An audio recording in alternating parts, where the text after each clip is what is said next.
to Early Childhood Discussions, our Conscious Conversations, a podcast brought to you by the Grow New Jersey Kids Technical Assistance Center North. I'm Lori Hargy, Project Lead and Technical Assistance Specialist.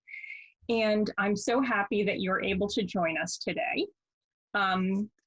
Today, I'm joined by Gary Romano, who's the CEO of Civitas Strategies, a management consultancy focused on nonprofits helping marginalized children and families. Enrollment is key to providers' sustainability.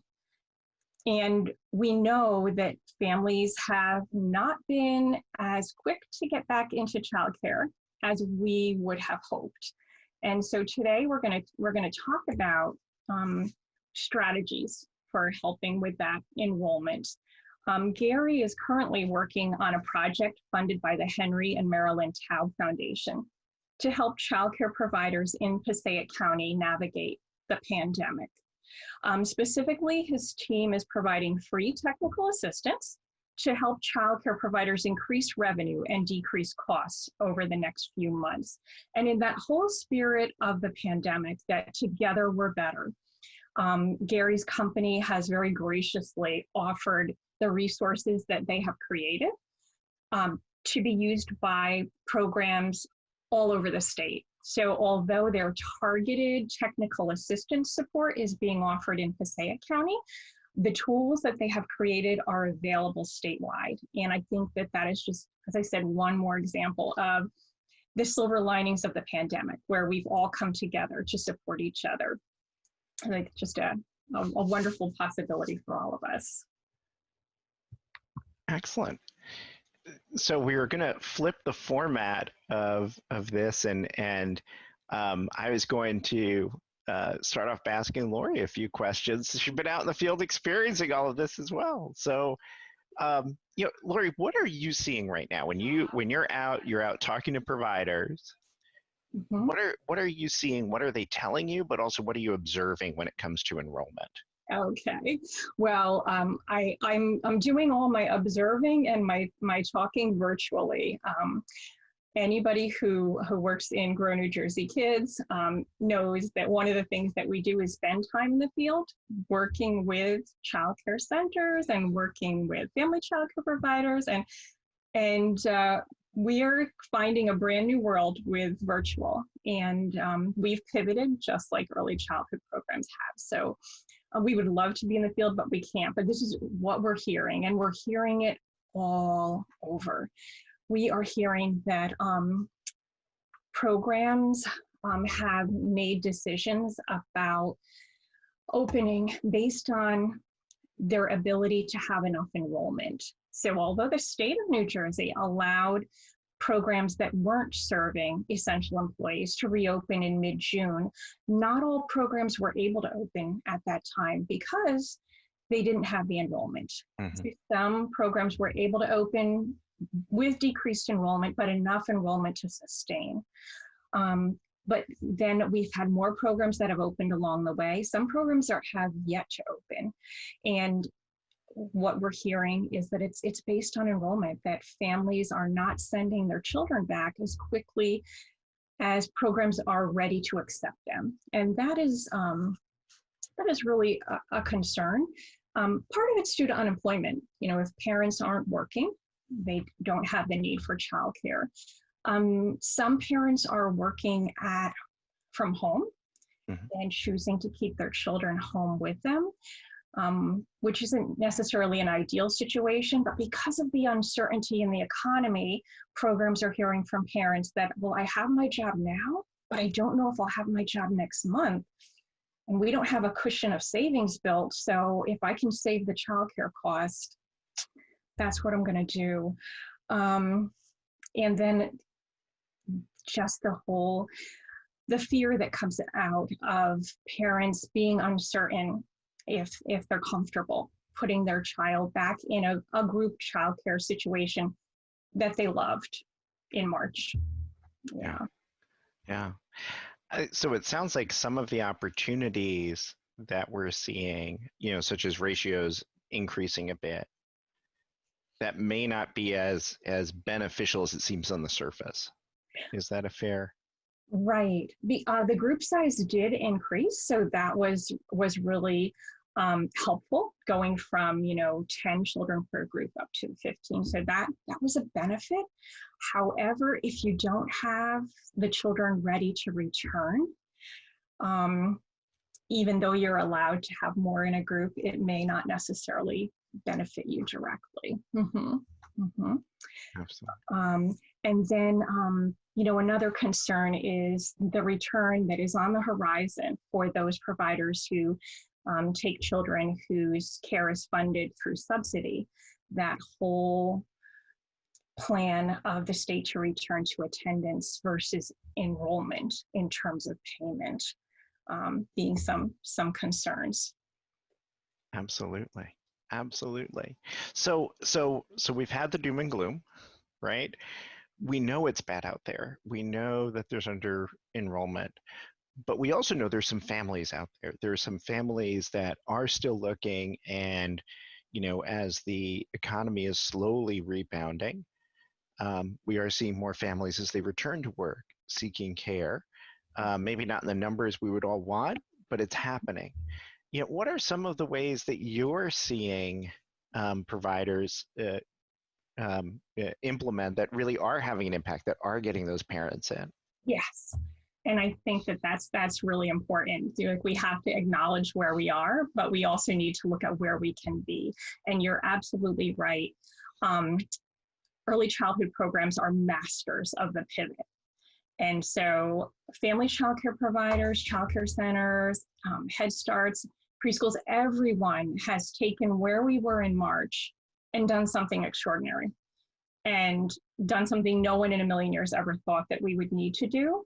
And we've done a really, really good job at it in the field, I have to say. Recently, a director made the comment that the early childhood community has taught the world how to wash hands. And I agree with that. That, I love that. We have always been focused on, making sure that the children are carefully following the steps to hand washing, and, rubbing their hands and scrubbing them with soap and making it bubbly for 20 seconds. So I think that's one of the things that we're seeing is programs really talking about what they're doing to keep kids safe. So there's two different things that we're looking at. There are new opportunities of new revenue streams for early childhood programs that didn't exist before the pandemic. And then there is the other thing about marketing and letting the world know what you're doing. And the situation that we were in March, many programs didn't really need to think a lot about marketing.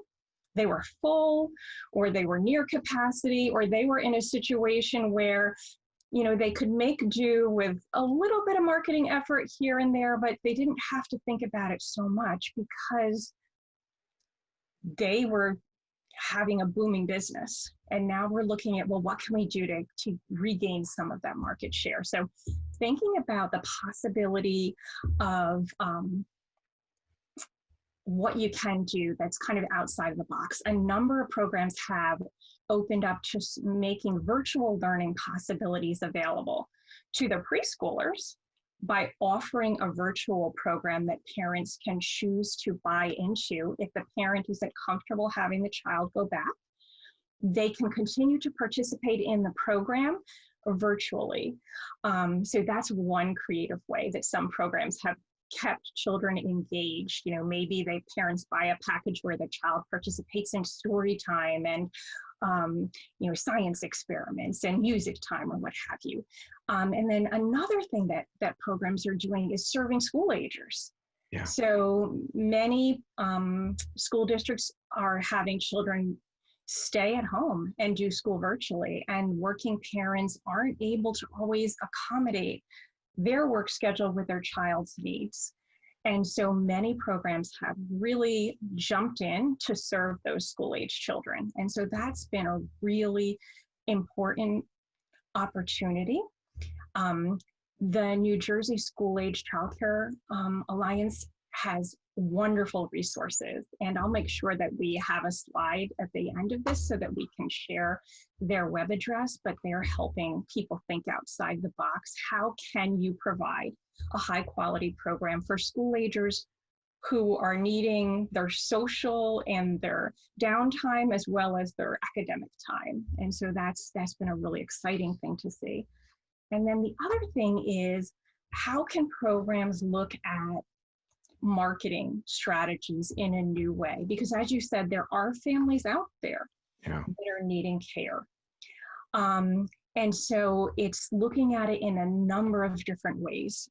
One thing that I encourage programs to consider, and this, people might think, I don't know about this. Is this really the right time to think about this? I encourage programs to consider joining Grow New Jersey Kids. And somebody might say, well, one more thing to do. But the thing that Grow New Jersey Kids does is provide an extra layer of support, an extra layer of professional people coming around you in a team format to help you and get through this. And so your local childcare resource and referral agency can do amazing things to help you. And then Grow New Jersey Kids is just like the icing on the cake. So they're going to take it that next extra step. There are people in the resource and referral agency. There are also people at the Technical Assistance Center that'll come alongside you and help you. So parents are looking for quality. What are parents looking for? They are looking for quality. And committing to Grow New Jersey Kids means you've decided to reflectively look at your program and make it even better. So it gives the message to parents that you are as concerned about quality as they are. The other thing that I'm hearing from programs is that they are fielding more and more questions about their health and safety protocols. And right, parents have always been concerned about health and safety, but in the middle of a worldwide pandemic, those concerns are amplified. Yes. And so how can you make sure that people know, your current parents as well as prospective parents, how can you make sure that they know how seriously you are taking the charge of keeping children healthy and safe? So we have a number of recommendations. One is to update your website. And if you don't have a website, now is the perfect time to get one. The statistics are that in 2018, almost 90% of children were born to millennial mothers. And so if you want to reach families, you've got to go where they are. And they are online. They are online. So if you don't have a website, Wix, Wix.com is one way to create a very simple, user-friendly website. They have a free platform. They also have a platform that's about $10 a month. There are other companies out there, but this is one that I've heard time and time again that people who are not the least bit techie have been able to operationalize a nice website. So does your website demonstrate how seriously you're taking health and safety? Do you have photographs of the children and the staff wearing masks? Yeah. Do you have some bullet points on there that say, we are doing temperature checks. We are, asking questions. We are making sure that any children and staff who have any symptoms of illness are staying home. So helping families to just understand what you're already doing. Along with your website, social media is a great way to grab eyes and views. And so putting up little videos, of course, you always want to make sure that you have your releases signed, that, if you're putting someone's photo anywhere, but, a 5-second video that shows, some kids washing their hands, or a 5-second video that shows someone getting their temperature checked. So putting information out there repeatedly about the good things. And just to add one thing, paying attention to the details, right? That like, if you're going to have a masked shot, you want it like that, not like. Yes. I've seen that a lot with childcare Oh providers. my gosh. They'll want to get those pictures out and they'll say, Gary, look, I'm doing a great job. but parents are looking at these very small details. They're seeing what's happening. They're seeing when 8 of the kids are socially distanced and wearing their masks, but that ninth one isn't. Mhm. In the back, Right. right? So sorry to interrupt you there. I just want to make No, sure that no, people are hyper attentive to it because parents are being hyper attentive to it. exactly, exactly. And that's so true, Gary. And I think one way to be proactive is to update your frequently asked questions, your FAQs on your website, and talk specifically about some of your COVID protocols. You know that parents are fearful. You know that they have a concern about their child being healthy and safe in your program. So proactively address that. The question might be, how are you keeping children safe? And you might, have some bullet points there. But thinking about that. Also on your website and on your social media, testimonials. Think about the last time you were wanting to purchase a service or a product. Likely you went online and wanted to look to see what other people were saying about this. Is this a good restaurant to have a meal at? Is this a good heater to buy because it's getting to, be colder at wintertime? You want to find out what other people have to say. And so you can have testimonials in general, but also having some specific testimonials from families who are with you right now. Little Johnny has been with, the Better Brains preschool since they reopened in June, and we couldn't be happier. We are so thrilled to see how carefully the staff are taking care of his needs.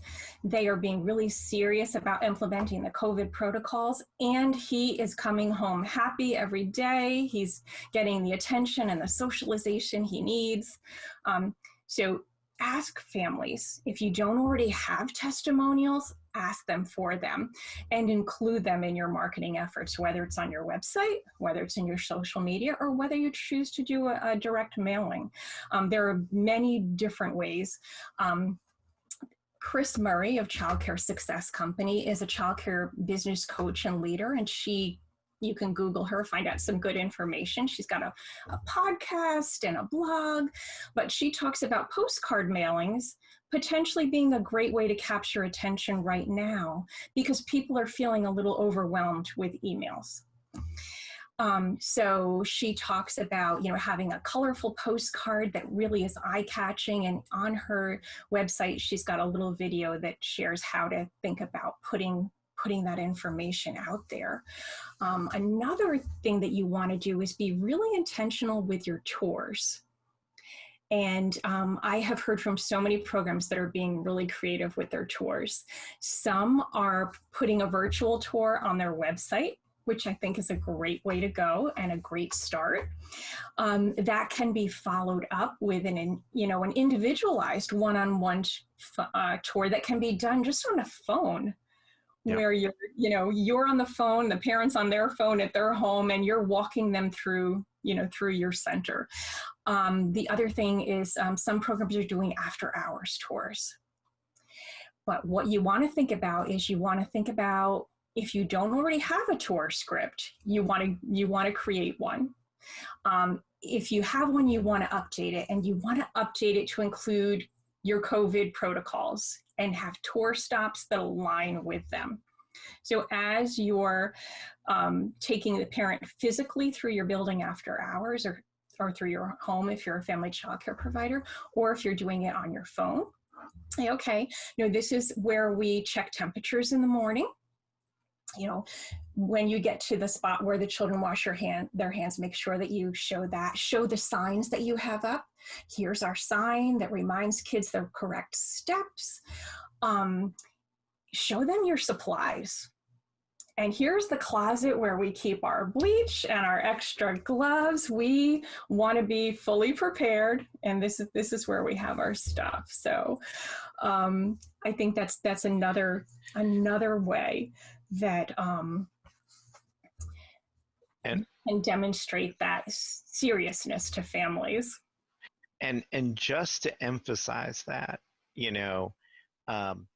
I think that a number of providers have said, really? Like, just this? I just use my phone? Like, I don't need, it's working. Because as you said, families are afraid to come in, but families are still families. They want to see where their kid's going to be. And, they will come in for that second tour, but getting that first tour, that's the hard one, right? And so this is one of your most powerful marketing tools. And absolutely. And I think having that kind of generic tour on your website is great. Even putting it up on your social as well.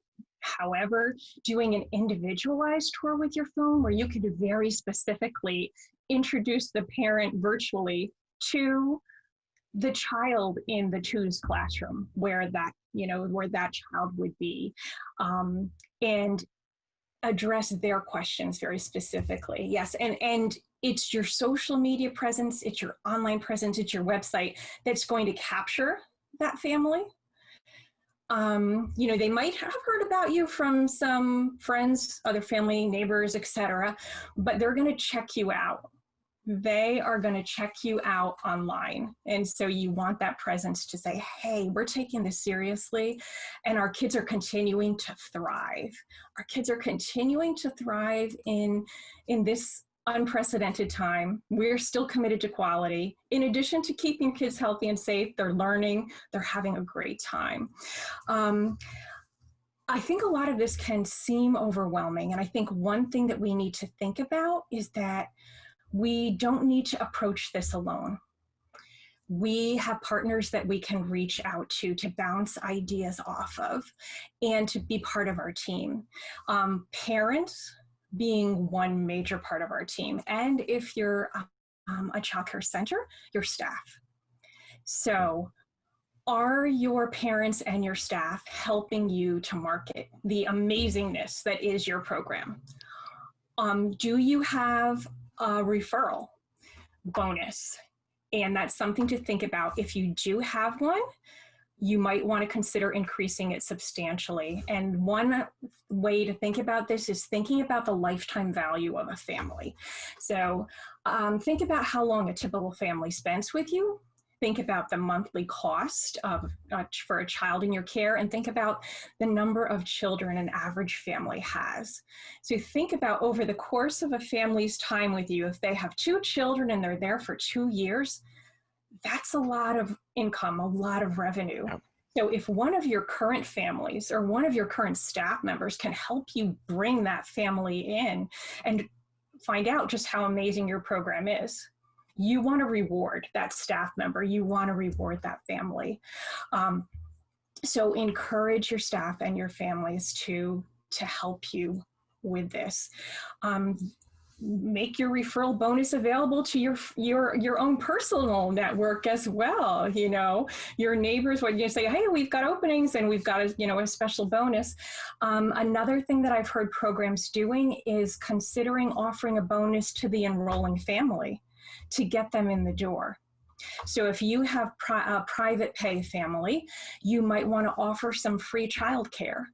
You might want to say, we're offering a month's worth of childcare for free. And the way you can operationalize that is that you offer 1 week of free childcare at the end of each month over the course of 4 months.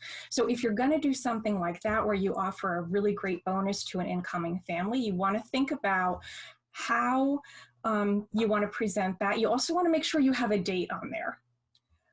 So you want to have bonuses and special things available to your existing families. So your referral bonus would be that. And, encouraging a family to try you out.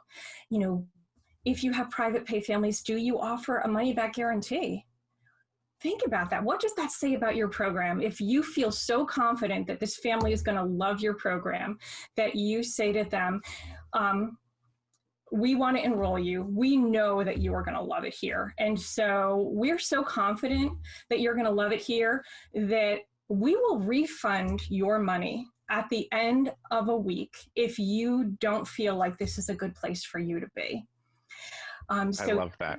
You have the opportunity to do everything that you already do to welcome that child, help that child feel comfortable, make sure that that family is getting the experience they expect. It's what you do every day, but you're putting, your business behind it.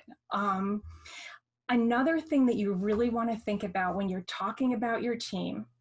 So if you're the family child care provider, typically you're working on your own unless you have an assistant. But if you're a child care center director, you've got a team behind you. And you have to think about, so you're encouraging families to reach out to you. They're finding your website, they're finding your Facebook, they're finding your Instagram. Some programs even use TikTok. They got your postcard, they heard good things about you. Now maybe they're gonna pick up the phone. And although you want to make it easy for people to text you too. So on your website, you want a call to action on every page that they can reach out and say, get in touch with me. I want to learn more. But if someone calls your program, what happens on the other end of that line? Is there someone who knows what to say with a smile? Because you never have, an old adage, you never have a second chance to make a first impression. And so they liked what they saw. They liked what they heard. They saw your website. They heard from somebody whose child goes there. Now here comes the test. They reached out and they called. What happened? So it's really important that the person who answers that phone is ready to greet them warmly and be able to get the information that they need to build that child into the conversation. And to be able to share your unique selling points. So to a parent looking for childcare, every early childhood program sounds the same. They're places that take care of kids. They have story time. They go outside. They have snack. They take a nap. They don't know the details. And so what's unique and special about your program? And use that as your lead. Thank you so much for calling, Brainiacs Preschool. We're excited to tell you a little bit about our program. Do you have, time for us to share what makes us very special? And then ask about the child, ask, have they been in care before? How old are they? And then, oh, Johnny's 4 years old? Oh, when my son was 4, he loved dinosaurs. Oh, Johnny loves dinosaurs too? Oh my gosh, he's gonna love being in Miss Susie's class. Miss Susie does a huge dinosaur lesson. So you are building that relationship, because childcare is all about heart. So you're building that relationship. So these aren't just pandemic practices, but just good marketing tips. And so thinking about closing the sale, bringing that family in and continuing to develop that relationship. I think another thing that we have to always consider is that, unfortunately, not every program in New Jersey and not every program in the country is going to remain open. And so thinking about how we can serve our community and serve those programs that are out there that might not be able to reopen. So if there's a program, if there's a family childcare provider in your area, if there's a childcare center in your area that hasn't yet opened, reaching out to them and saying, hey, do you think you're going to open? If you're thinking you might not, could we help, to serve your families? We know that you've been providing quality care. This must be a really difficult time for you. But if you don't anticipate reopening, we'd love to be able to serve, and we'd love to be able to help you out, because we know that your families will need a place to go. And so I think that that's something, to think about as well. And how can we do that? I'm so excited to see people jumping in to boost their enrollment in the same way that everyone jumped in to figure out how to make childcare work with everyone wearing masks, with children being dropped off at the door rather than being escorted into the program, with temperatures being checked, with all of these things that we didn't think we would have to do being done. And now it has become just second nature. And I'm so excited to see what people are doing to bring those families back to their programs. So New Jersey childcare has quality standards that help to keep children safe. And becoming part of Grow New Jersey Kids is a great way to demonstrate that you are looking for high quality in your program. It's what parents are looking for, and another way to demonstrate that you're working hard to provide it. So Absolutely. So as a parent of young kids, Gary, what else do you want to add to this idea? I mean, I think there's three things I want to make sure that we underline, right? One is, as you said, the cleanliness, right? The fact that you're doing all of these things, and we've had a lot of providers in the TA we've been doing say, well, it's the same thing everyone else is doing. It is, but parents don't know that. And I've had a couple of providers say, but there was an email that went out from the state. Just as you're having trouble processing all the emails, parents are having trouble processing all the emails. So even though they may have gotten an email back in April that said, look at all the precautions we're taking, or whenever, it's hard to remember it right now. It's hard to remember it as you're now getting back to work or whatever's happening in your life that's making you seek care. So emphasizing that becomes a differentiator in and of itself, even though it isn't different, right? Another point to underline is that lifetime value of the family, right? Is that families are likely to stick with you. And so there's a real balance here, because on the one hand, you want to get a family quickly. But on the other hand, you have to remember that lifetime value, that lifetime commitment, and that in their minds, they're making a very big decision. Right. And yes, you have urgency, but this is a really big decision, trusting you with their kid, which leads to the third point, which is, as you said, as hard as it is, smiles, energy, positive energy, excitement.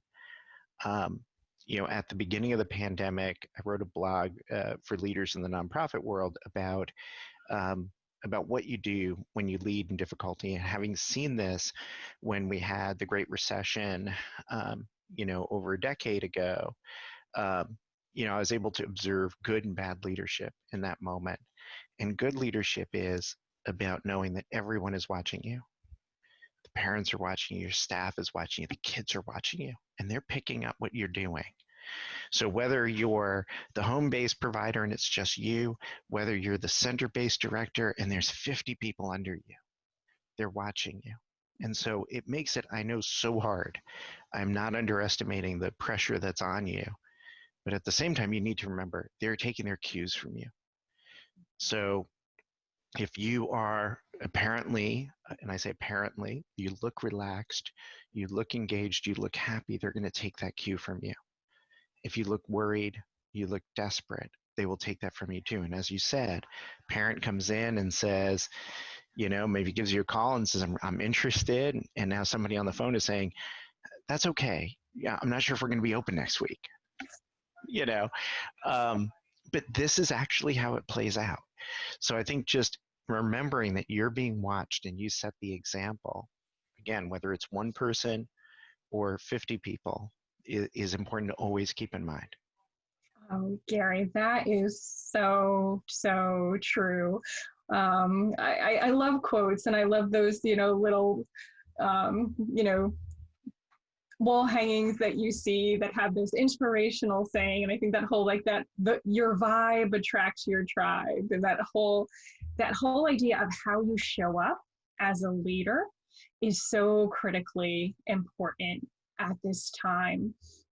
And that whole idea that you need to take care of yourself so that you are able to take care of the people who are around you and continue to put out that positivity there. Because the cues that people take, that this is a great place to be. This is a wonderful program for my children to be a part of. If your whole program just sings that they are able to see virtually, they are able to hear it in your voice, they are able to see it through your online presence, that this is a great place for kids, how much more comfort they will feel, and your staff as well. Absolutely.